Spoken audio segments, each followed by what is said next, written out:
بسم اللہ الرحمن الرحیم. ناظرین السلام علیکم. وائس آف جرمنی کی اردو سروس کے ساتھ فضل الرحمان آپ کی خدمت میں حاضر ہے.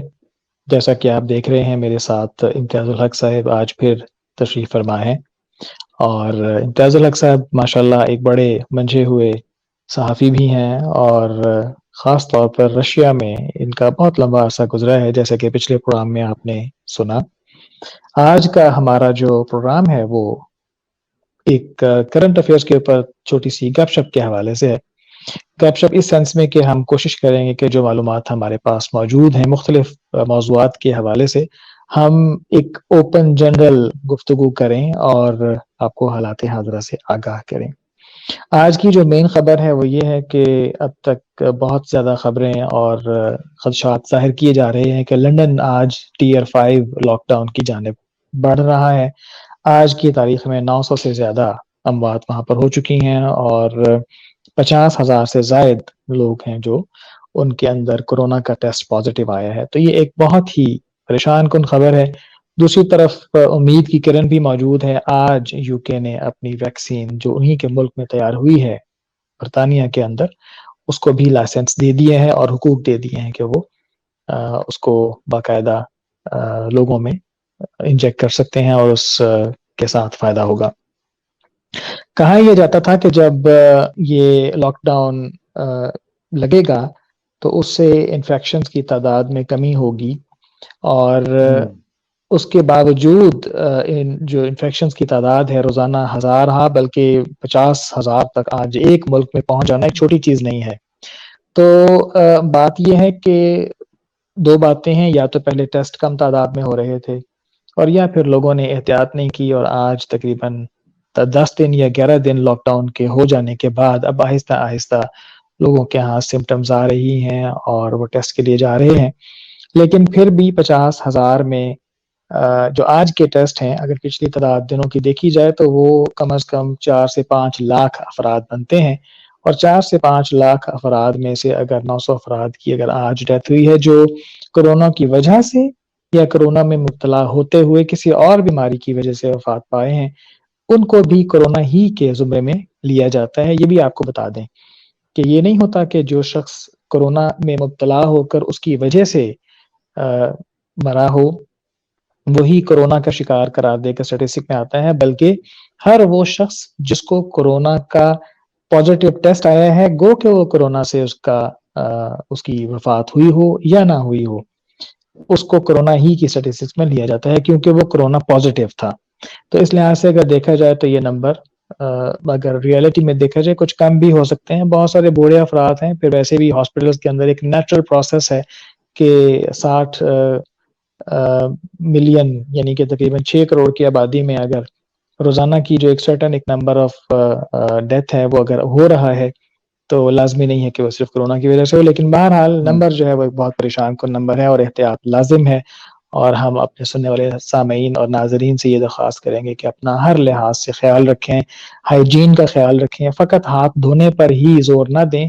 ڈس انفیکشن جو آپ کا ایک اسپرے ہے الکوہل والا جس میں منیمم 70% یا 72% الکوہل ہو، اس سے ہاتھ دھونے کے بعد بھی اپنے ہاتھوں کو ڈس انفیکٹ کریں. اور ڈاکٹرز یہ کہتے ہیں کہ ہاتھ دھونے سے ہاتھ کے اوپر لگا ہوا وائرس دھل تو جاتا ہے لیکن ڈی ایکٹیویٹ نہیں ہوتا.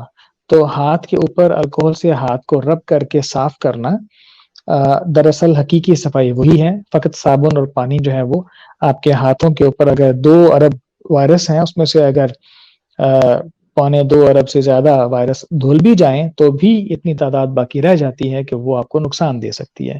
تو جو 100% جو آپ کو نتیجہ ملتا ہے وہ صرف ربنگ الکوہل کے ساتھ ہاتھ صاف کرنے سے ہی ملتا ہے. خیر بہت لمبی باتیں ہو گئی.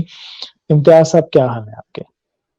بہت شکریہ فضل الرحمان، اور کافی اچھی آپ نے معلومات بھی دے دیں.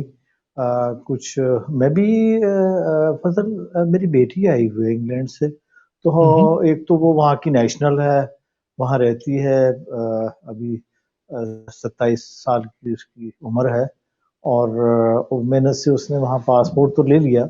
اس کے اٹیچمنٹ بھی اب یو کے ساتھ ہے. اس نے جب حلف لیا تھا، اوتھ لیا تھا یو کے میں پاسپورٹ لیتے ہوئے، تو اس نے پاسپورٹ لینے کے بعد کہا کہ پاپا آج کے بعد ہماری کوئین ہے اور آپ کے قائد اعظم ہیں۔ میں کہا ٹھیک ہے، اچھی بات ہے، قائد اعظم بھی تو انگلینڈ میں رہے اور تعلق رہا، اور پھر ہم نے آپ لوگوں سے آزادی جس طریقے سے لی، ٹھیک ہے، اچھی بات ہے۔ تو میری وہ آج کل اتفاق سے کوئی 15 روز پہلے پاکستان آ گئی، اور ہماری گفتگو بھی رہتی ہے، اور ہم بی بی سی اور لائف اور سوسائٹی کو دیکھتے ہیں، تو اندازہ یہ ہوتا ہے کہ جو اموات ہوئی ہیں یو کے اندر، اس میں پہلے مرحلے میں تو جو بزرگ تھے اور سینئر سٹیزن تھے، ان کی ڈیتھ ہوئی، ایک شدید اٹیک تھا کرونا کا۔ یہ دوسرے مرحلے کے اندر نوجوان جو ہیں وہ افیکٹ ہو رہے ہیں، اور وہ اس وجہ سے ہو رہے ہیں کہ انہوں نے اس ایس او پیز کا خیال نہیں رکھا، اور وہ جو ہے گھومتے پھرتے رہے، اور سوشلائزیشن بہت زیادہ، تو وہ اپنی اسی ترنگ میں رہے کہ وہ نوجوان ہیں۔ تو آغاز میں مشہور افیکٹ یہی تھا کہ 60 سال کہ سے اوپر نوجوانوں کو کے کچھ لوگ، اوپر سے زیادہ اچھا، لوگوں 60 سال سے زیادہ عمر کے لوگوں کو خطرہ ہے، اور نوجوانوں کو خطرہ نہیں ہے۔ اب اور میری بیٹی جو آئی ہوئی ہے وہ تو 27 سال کی ہے، میں تو 60 سے اوپر کا ہو گیا ہوں، اور ہم سروائیو کر کے، ہم کووڈ ڈیٹیکٹ ہوا ہمارا 1 مہینہ پہلے، اور پھر ہم نے کرنٹائن ہو کر اپنے آپ کو، اللہ کا شکر ہے، دعائیں تھیں یا کوئی معجزہ تھا، اور اب ہمارے ینگ جو ہیں بچے، وہ کوشچن مارک ہو رہے ہیں کہ وہ کتنا اپنا خیال رکھیں، سوشلائزیشن نہ کریں، باہر نہ جائیں، یا کس طریقے سے وہ کریں۔ تو اب ان کا جو ہے ایک رسک آ گیا ہے۔ تو یہ آپ نے بڑی اچھی بات کہی کہ اس کا خیال رکھنا چاہیے ہر کسی کو، کوئی 60 سال کے لوگوں کو نہیں، بلکہ نوجوانوں کو بھی، اور اس میں بہت ضروری ہے۔ اگر وہ خیال نہیں رکھیں گے تو پھر کیا کرونا یا اس کی سیکنڈ جو ویو ہے وہ خیال رکھے گی؟ ان کبھی بھی نہیں۔ صحیح، درست فرمایا آپ نے۔ اصل میں آپ نے جو بات کی ہے کہ ینگ لوگوں کو انفیکشن ہو رہا ہے، جو اب سے تقریباً 10 دن پہلے یو کے میں جو نئی قسم وائرس کی دریافت ہوئی ہے، اس کے متعلق یہ کہا جاتا ہے کہ وہ 70% زیادہ وہ ہے، کیا کہتے ہیں اس کو، اس کے اندر جو متعدی ہونے کی صفت ہے، جس سے وہ لگنا کہتے ہیں اردو زبان میں، بیماری جی کا لگ جانا، وہ جی، 70% ہاں جی زیادہ وہ خطرناک ہے پہلے وائرس کی قسم سے۔ اور پرابلم یہ ہے کہ یہ جنوبی افریقہ میں بھی ٹیسٹ ہوا ہے، اور یو کے میں بھی ٹیسٹ ہوا ہے۔ اسی وجہ سے آپ نے دیکھا ہوگا کہ اوور دی کرسمس یو کے بارڈرز جو تھے وہ مکمل طور پر بہت سارے ملکوں نے بند کر دیے تھے۔ کچھ ملکوں نے تو اپنے بارڈرز کو ساری دنیا کے لیے مکمل طور پہ بند کر دیا تھا، جی، جیسے سعودی عرب ہے، یا ہالینڈ ہے، یا عمان ہے وغیرہ، اور کچھ ملکوں نے یو کے سے مکمل تعلقات اپنے سفر کے حوالے سے توڑ لیے تھے، جس میں یورپین یونین بلکہ مکمل اس میں، تھی۔ جی ہاں، اس میں جی جی جو فروٹ اور سبزیاں اور دوسرا سامان ڈوبر کی جو بندرگاہ پر نہیں آنے دیا گیا، اور کوئی 4,500 کے قریب لوریز جو تھیں وہ روک لی گئیں، ابھی بھی رکی ہوئی ہیں کرسمس سے پہلے کی، اور وہاں پر ڈرائیور بھی مشکل میں ہیں، اور ان کے کھانے پینے کا بندوبست بھی نہیں ہے، لیکن اجازت بھی نہیں دی جا رہی کہ یو کے اندر جو ہے وہ ان کو انٹر کیا جائے، اور ایک خطرہ ہے۔ یہ درست بات ہے کہ فلائٹس جو ہیں وہ بھی بند کر دی گئیں، اور زمینی راستے بھی جو ہیں وہ یو کے بند کر دیے گئے۔ تو یہ ابھی آپ تو یہ 4 اسٹیج سے جو ہے ٹیئر جو ہے وہ اب 5 کی طرف جا رہی ہے، تو ہاں یہ ایک زیادہ خطرناک بات ہے، اور اس کا سینٹر جو ہے یو کے بنا ہے۔ یہ ہاں جی، یہ ویسے یو کے میں آپ تو ایسٹ یورپ لندن میں، میں خاص طور پر، ایسٹ ایسٹ اور لندن میں خاص طور پر اس کا، سینٹرل لنڈن بھی، سینٹرل ایسٹ لنڈن لندن، بھی ایسٹ لندن کا ایریا، ایسٹ لندن کے ایریا میں یہ جی۔ دریافت ہوئی۔ تو آپ اور تو یورپ میں ہیں، آپ بتائیے فضل کہ یہ کیا فینومینا ہے جو چلیں ایشیا ووہان وہاں سے تو ہوا اور پھر پھیلا بھی کرونا، لیکن یہ جو ہے ایسٹ لنڈن اور یو کے، یہ کیسے کیا ہے؟ آپ یورپ میں بیٹھے ہیں اور جرمنی جیسے ایک ڈیولپ کنٹری کے اندر جہاں پر بہت اصل فاسٹ ہے میں انفارمیشن. اصل میں یو کے نے ہمیشہ ہی تاخر کے ساتھ کام لیا ہے. جرمنی دیکھ لیں کہ ادھر وائرس کا پتہ لگا، ساتھ ہی ان لوگوں کو احساس ہو گیا اور سب سے پہلے انہوں نے لاک ڈاؤن کیا اور پوری کنٹری کو بند کیا. تو اس پہلا انداز سے بند لاک ڈاؤن جو ہے تائیوان میں نہیں ہوا تھا شاید؟ نہیں، میں دنیا پہلے کے حوالے جرمنی سے میں، نہیں، یورپ کے حوالے سے بات کر رہا ہوں. یورپ کے. ٹھیک ہے ٹھیک ہے ہاں، ٹھیک اس سے پہلے اگر دیکھا جائے تو چائنا میں ووہان میں پہلے لگ چکا ہوا تھا اور یہ ہے. سمجھتے تھے کہ اس لاک ڈاؤن کی وجہ سے چائنا کے اندر ہی سب کچھ کنٹرول ہو جائے گا. وہ سب سے بڑی غلطی تھی. ان کو اندازہ نہیں ہوا کہ ووہان ایک بزنس سٹی تھا اور جرمنی کے چائنا کے ساتھ بہت خاص تعلقات ہیں، اسی طرح یو ایس اے کے بھی اور یو کے بھی. ان کی بہت ساری کمپنیاں چائنا میں بیٹھ کے کام کر رہی ہوتی ہیں، وہاں مینوفیکچرنگ ہو رہی ہوتی ہے اور لوگوں کا تبادلہ ہو رہا ہوتا ہے. اس وجہ سے یہ سوچ بھی نہیں رہے تھے کہ ووہان میں وائرس کا جب پتہ لگا ہے چائنا میں، تو یہ اس سے پہلے چائنا سے نکل کے جرمنی میں آ چکا ہوا تھا. اور لیکن بہرحال جب پتہ لگا، انہوں نے فوری طور پہ لاک ڈاؤن کیا، احتیاطی تدابیر اختیار کی. اور جرمن ویسے جی بھی اپنی ذات میں بڑی منظم قوم ہے. جب ان کو پتہ لگا اور ان ساتھ ہی اعلان ہونے شروع ہو گئے تو باقاعدہ انہوں نے اپنے انفراسٹرکچر تیار جو پہلے سے تھا. اچھا، یہ انفراسٹرکچر پہلے سے تیار تھا ان کا، انہیں کچھ نہیں کرنا اچھا. پڑا. ان کے پاس ان کے پاس ہر چیز جو کیونکہ ڈیزاسٹر کا پلان. ہمیں تو اطلاع یہ تھی کہ شاید تائیوان کو پہلے اطلاع تھی اور انہوں نے جو ہے اسی وقت ہی وہ لاک ڈاؤن کیا اور ٹیسٹنگ شروع کر دی، اور رضاکارانہ ٹیسٹنگ بھی جو ہے وہ بھی شروع جی کر جی، دی تھی. لیکن دیکھیں یہ ان کے آپ ہاں جرمنی، مجھے یہ آپ کی طرف سے جرمنی کی یہ فرسٹ انفارمیشن آ رہی ہے کہ جرمنی نے پہلے اس کا ارینجمنٹ کیا، پریکاشنری میجر لے لیے تھے. پریکاشنری جو ہے میں یورپ کے حوالے سے بات کر رہا ہوں. اصل جی میں جب یہ یورپ میں آیا ہے تو یہ پہلے اٹلی اور اسپین میں حملہ آور ہوا ہے. جرمنی تو اس وقت تک تھوڑا سا ایزی لے رہا تھا ان چیزوں کو، گو کہ ان کے پاس ہر چیز کا اسٹرکچر تھا. اور جب اٹلی اور اسپین میں حالات برے ہوئے، ان کے ہاسپٹلز اوور فلڈ ہو گئے، تو ان کے پاس جرمنی میں دیکھیں جو انٹینسیو کیئر کے بیڈز ہیں جن کے اندر سانس وغیرہ مصنوعی تنفس دلانے کی یا انسان کو مصنوعی زندہ رکھنے کی سہولت ہوتی ہے، وینٹیلیٹر وینٹیلیٹرز کہہ لیں، وینٹیلیٹرز والے. وہ ان کے پاس آغاز میں تقریباً 3,500 تھے. اور انہوں نے یہ ٹھیک ہے. فیصلہ کیا کہ ہم نے ود ان 7 months ان کو 37,000 تک لے کر جانا ہے. اور اچھا. یہ ود ان انہوں نے 5 months، جو فرسٹ 5 months ہیں، انہوں نے اپنا ٹارگیٹ اچیو کر لیا. اور جب ٹارگیٹ اچیو ہوا تو پتہ لگا کہ ان کے اپنے بیڈ تو 2 سے 3% یا 5% استعمال ہو رہے ہیں. تو انہوں نے پیشنٹس پھر یو کے سے بھی پیشنٹس لائے، اسپین سے لائے، اٹلی سے لائے، جہاں جہاں پھر ہاسپٹلس فیلڈ تھے وہاں سے جہازوں کے جہاز بھر کے لائے کہ ہمارے پاس جگہ موجود ہے، آئے ہم آپ کی مدد کرتے ہیں. تو یہ انہوں نے اچھا. مدد کی ہے باقاعدہ. جہاں تک تائیوان ہے، ہمیں باقی ملکوں کا تو یہاں پر اتنا زیادہ پتہ نہیں. وہ کیا کہتے ہیں کہ آج کل ہر ایک کو آپا دھاپی پڑی ہوئی ہے کہ اپنا آپ دیکھے کوئی. لیکن بہرحال جو رپورٹس آئی ہیں، جس طرح چائنا نے کام کیا ہے کہ انہوں نے پوری کنٹری کو یا وہ جو صوبہ ہے اس کو اس طرح سے لاک ڈاؤن کیا کہ جیسے کہ اسلام میں حکم ہے کہ جب وبا پھیلے تو نہ وہاں کے رہنے والے باہر جائیں، نہ باہر کے رہنے والے وہاں پر آئیں. تو انہوں نے مکمل، آپ نے تصویریں دیکھی ہیں کہ موٹر ویز کیا، چھوٹی سڑک کیا تو بڑی سڑک کیا، مکمل بند کر دیا. جی ہاں. لیکن سپلائی کا خیال رکھا، کھانے پینے کی دوائیوں کی کمی نہیں ہونے دی. پورے چائنا سے آپ نے دیکھا ہوگا کہ ٹرینوں کی ٹرینیں رضاکار نرسیں میڈیکل ڈاکٹرز اس صوبے میں گئے ہیں، وہاں جا کر خدمات سر انجام دی ہیں انہوں نے. اور اس ایسے ہیں میں جیسے اسلامی جہاد کی سچویشن ہوتی ہے نا، جس طرح یہ بنیاد پرست انسانی جانیں لینے کے لیے اور قتل و غارت کے لیے جمع ہوتے ہیں، وہ انسانی جانیں بچانے کے لیے گئے.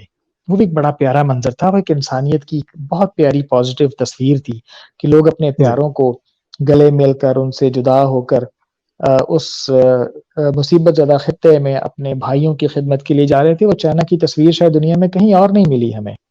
خیر وہ حالات کہیں اور پیدا بھی نہیں ہوئے، لیکن انہوں نے صحیح ایک قومی محبت کا اور ایک انسانی ہمدردی کا اور آپس میں جو ایک قومی ایک جو جوش ہوتا ہے، ولولہ، اس کا جو صحیح اظہار ہم نے دیکھا، قابل ستائش اور ہے.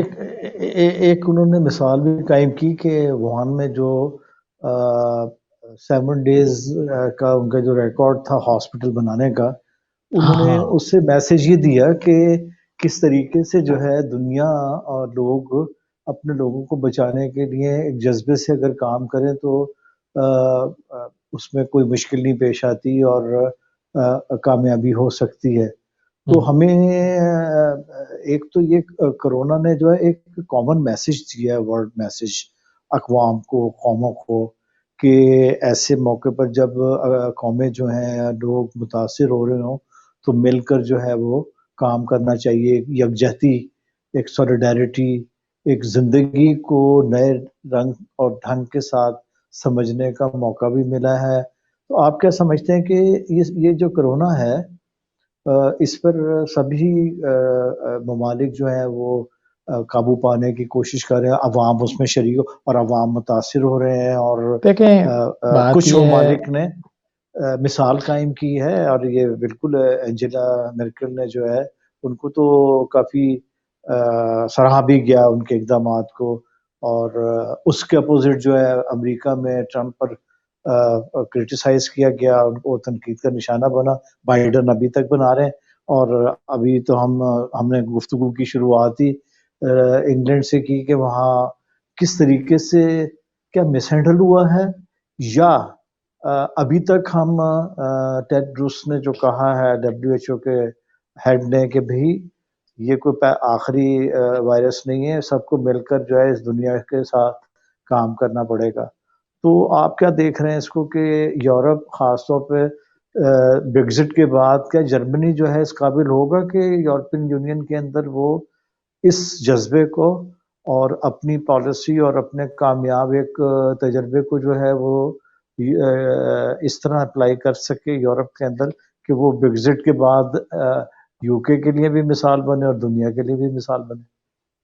دیکھیں بات یہ ہے کہ سیاست اپنی جگہ پر، آج ہماری گفتگو چونکہ سیاست کے اوپر کم ہے اور دوسری ڈائریکشن میں زیادہ چلی گئی ہے، اور میرا خیال ہے کہ آج کا ہمارا پروگرام اسی موضوع پر ہی چلا جائے گا کیونکہ 20 منٹ ہونے والے ہیں. بات یہ ہے کہ اپنی جگہ پر اس معاملے کی سنجیدگی بہرحال موجود ہے، بیماری موجود ہے، لوگ بیمار ہو رہے ہیں اور صحت یاب بھی ہو رہے ہیں، اور جو بیچارے ولنریبل ہیں کسی بھی حوالے سے، متاثر رسک گروپ میں ہیں، متاثر ہیں، ان کی وفات بھی ہو رہی ہے. اور کچھ وفاتیں تو نیچرل پروسیس ہے. اب ایک بندہ 80-85 سال کا ہے بیچارہ، اور ایکسپیکٹڈ لائف ہے یورپ کی کہ جی عورتوں کی اراؤنڈ 90-92 ہے، مردوں کی 85 کے 86-87 کے قریب ہے کہ مردوں کی یہ ایج یہاں پہ چل رہی ہے. تو اس میں اب اگر اس ایج میں اگر کوئی جاتا ہے تو ہمارے ہاں تو یہی کہا جاتا ہے کہ اللہ کی مرضی تھی، اس کا اب ایک وقت تھا، اللہ نے کوئی تو بہانہ پیدا کرنا تھا. لیکن دوسری طرف پینک کی ضرورت نہیں ہے، ٹھیک ہے. اور اللہ کا یہ بڑا احسان ہے کہ اگر اس وقت 8.5 کروڑ کی آبادی ہے جرمنی کی، تو اس میں سے اگر ایک نیچرل پروسیس ہے، دیکھا یہ جاتا ہے کہ جو نارمل فلو ہے اس وقت بھی یہی اموات کی تعداد ہوا کرتی تھی. لیکن اچھا صرف یہ ہے کہ جو کرونا وائرس ہے اس کی وجہ سے زیادہ لوگوں کو خدشات ہیں، اور جوان بھی اس میں شامل ہیں جن کی وفاتیں ہو رہی ہیں. لیکن بہرحال آج ہم اس زمانے میں ہیں کہ ایک وقت تھا کہ دوسری جنگ عظیم کے بعد، یا دوسری جنگ عظیم سے پہلے پہلی جنگ عظیم کے بعد اسپینش فلو جب آیا ہے، میں معذرت چاہتا ہوں مجھے جی اس وقت بات کرتے وقت یاد نہیں رہا اس کا، لیکن وہ ایک دنیا کی اس وبا سے جو پہلے کی وبا تھی آج سے تقریباً جو 100 سال پہلے آئی تھی، وہ اس میں بھی حالات بہت خراب تھے. لیکن اندازہ کریں کہ اس وقت نہ اس قسم کی صورتحال تھی کہ آپ کے پاس ٹرانسپورٹ تھی، نہ کمیونیکیشن کا اس طرح سے انتظام تھا، نہ ہی ویکسین 1 سال کے اندر اندر اس طرح کامیابی کے ساتھ مارکیٹ میں لانچ ہو سکی. اور اس وقت کے حالات بہت ہی برے تھے، اور اس وقت تو چھوٹے چھوٹے بچے 2-2 ڈھائی سال کے بچے بھی اسپینش فلو میں مبتلا ہوئے، اور دنوں کے اندر ایک دن میں ہوتے تھے مبتلا، اگلے دن بیچارے راہی ملک عدم ہو جاتے تھے. تو اب تو جی اللہ کا بڑا احسان ہے کہ بالکل اور طرح کے سسٹم ہے. دیکھیں ہزارہ سائنس نے افراد ترقی وینٹیلیٹرز پر گئے، اور جن کی موت یقینی تھی کیونکہ سانس ہی نہیں آ رہا تھا، تو وینٹیلیٹرز پر گئے، اور اس کے بعد 2 دن 3 دن ایک سرٹن ٹائم پیریڈ تھا وائرس کا، وہ گزرا اور واپس آ گئے. میرے اپنے 1-2 عزیز ایسے ہیں جو باقاعدہ وینٹیلیٹر سے ہو کر 5 یا 6 دن وینٹیلیٹرز پہ رہ کر واپس آئے ہیں اور اب اللہ کے فضل و کرم سے ود ان 2 ویکس یا 3 ویکس نارمل زندگی پہ آ گئے ہیں. تو وہ جو ایک سرٹن ٹائم ہوتا ہے نا کہ آپ نے اس کو اوور جانا ہوتا ہے اس ایج کے اوپر سے. اگر آپ کی لائف یہاں پر ہے اس لائن کے اوپر تو آپ نے اس کے اوپر سے گزرنا ہے. تو یہ جو ہیلپ ہے یہ ایک زمانے میں نہیں تھی, وینٹیلیٹرز کا تصور ہی نہیں تھا جب اسپینش فلو آیا ہے, اور ملینز آف افراد جو ہیں وہ بیچارے موت کے منہ میں چلے گئے.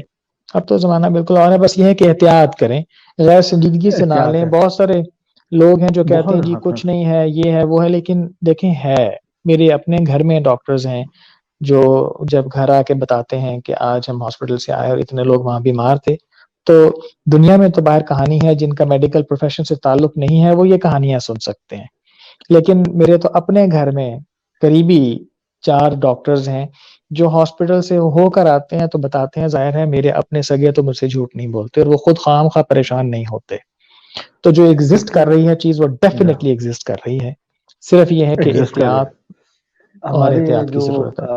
ہمارے ساتھ ماسکو میں میڈیکل کی جو تعلیم لی تھی تو شیخ زید بن ہاسپٹل میں ہماری وہ ساتھی ڈاکٹر جو ہیں پریکٹس کر رہی ہیں, وہ خود کووڈ افیکٹڈ ہوئیں اور ان کی مدر بھی اور ان کے بچے بھی.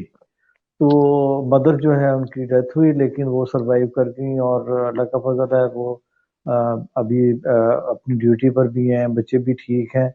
لیکن یہ ہے کہ ایک ہمارے جو ڈاکٹر ہیں فرنٹ لائن پر متاثر ہوئے, میڈیکل سٹاف, اور پھر اس کے بعد تیسرے نمبر پر جو ہیں وہ کوئی یہاں بزرگ زیادہ نہیں لیکن مڈل ایج کے بھی افیکٹ ہو رہے ہیں. تو آپ نے اپنی گفتگو کے اندر میسج یورپ کے جو ہے ہمارے لوگوں کو دیا ہے. ہم شاید دنیا میں جہاں بھی ہمارے اس پروگرام کو دیکھ رہے ہیں سن رہے ہیں لوگ, وہ اس بات کا خیال ضرور رکھیں کہ ڈاکٹر یا فرنٹ لائن پر کام کرنے والے لوگ ہی افیکٹ نہیں ہو رہے بلکہ عام زندگی کے اندر بھی لوگ جو متاثر ہو رہے ہیں. تو اس کو سنجیدہ لیا جائے. یہ کوئی جو ہے کوئی تماشا یا کوئی ایسا کھیل نہیں ہو رہا ہے. ہاں, کوئی غیر سنجیدہ معاملہ نہیں ہے جیسا کہ بہت سارے لوگ خام خواہ کی افواہیں پھیلا رہے ہیں جی کچھ نہیں ہے, یہ ہے, یہ بالکل جو غلط ہے بات ہے. یورپ دیکھ لیجیے, یو کے اندر تو اب آ گئی بات کہ نوجوان متاثر ہوئے ہیں. صرف یو کے میں ہی نہیں جی, فرانس ہے, جرمنی کے اندر ہے, ساؤتھ افریقہ ہے, اور بہت ساری کنٹریز کے اندر یہ جو وائرس میوٹیٹ ہو کے جو ایک نئی شکل میں آیا ہے, یہ ایک نہ صرف جو کہ بات درمیان میں رہ گئی تھی کہ نہ صرف 70% زیادہ وہ ہے لگنے والا ہے, بلکہ اس میں ایج کی وہ ڈفرینسیشن نہیں ہے. نہیں ہے پہلے والے وائرس میں یہ تھا کہ وہ ایک سرٹن ایج کے لوگوں کو زیادہ تکلیف دے رہا تھا, یا وہ لوگ جو سیریس تھے یا کسی رسک فیکٹر کی وجہ سے جی ہاں, خطرے جو میں زیادہ تھے. عمر کے لوگ تھے اور جی مختلف بیماریوں میں مبتلا تھے یا سینئر سٹیزن تھے یا جی اولڈ جی ہوم میں جو رہ رہے تھے وہ لوگ متاثر ہوئے. لیکن جنہوں نے اس کو سنجیدہ نہیں لیا یورپ میں, امریکہ میں, آج نوجوان, اور آپ نے بالکل درست کہا کہ 4th نہیں بلکہ 5th فیز جو ہے وہ فیئر جو ہے وہ اس کا آغاز ہوا ہے. تو خطرناک ہاں جی, بات ہے یہ. ظاہر ہے جی. بہرحال پروگرام کا وقت ہمارا ختم ہو گیا ہے, 24 منٹ سے اوپر ہو چکے ہیں, تو پھر انشاءاللہ العزیز اب ہم ناظرین سے اجازت لیتے ہیں. ناظرین آپ کا بہت بہت شکریہ, آپ نے ہماری آج کی گفتگو سنی. ہم اس پروگرام کو بہت جلد آپ کی خدمت میں حاضر کریں گے, ہم اور جاتے اپنا جاتے ان اپنے کی صحت کے لیے, ان سب کی صحت کے لیے اور ترقی کے لیے دعا کرتے ہیں. جی, اللہ تعالیٰ آپ سب کو محفوظ رکھے جی, اور اپنے گرد و نواح کا خیال رکھیے گا. ہائیجین کا سب سے زیادہ خیال رکھیے اپنے گھروں میں, اپنے بزرگوں کو, اور ویسے بھی خاص طور پہ یہ جو نیو ایئر نائٹ آ رہی ہے اس میں لوگوں کو بہت شوق ہوتا ہے کہ جا کے ایک دوسرے سے ملیں, خوشی منائیں. خدا را اس سال ایک خوشی کو قربان کریں تاکہ آئندہ آپ کو ڈھیروں خوشیاں اگلے سالوں آنے والے سالوں میں مل سکیں. اس کے ساتھ ہی ہمیں اجازت دیجیے. امتیاز الحق صاحب, آپ کا بہت بہت شکریہ. انشاءاللہ آپ کا بھی پھر آپ شکریہ. سے اگلے پروگرام میں ملاقات ضرور. ہوتی ہے. اللہ حافظ. اللہ حافظ.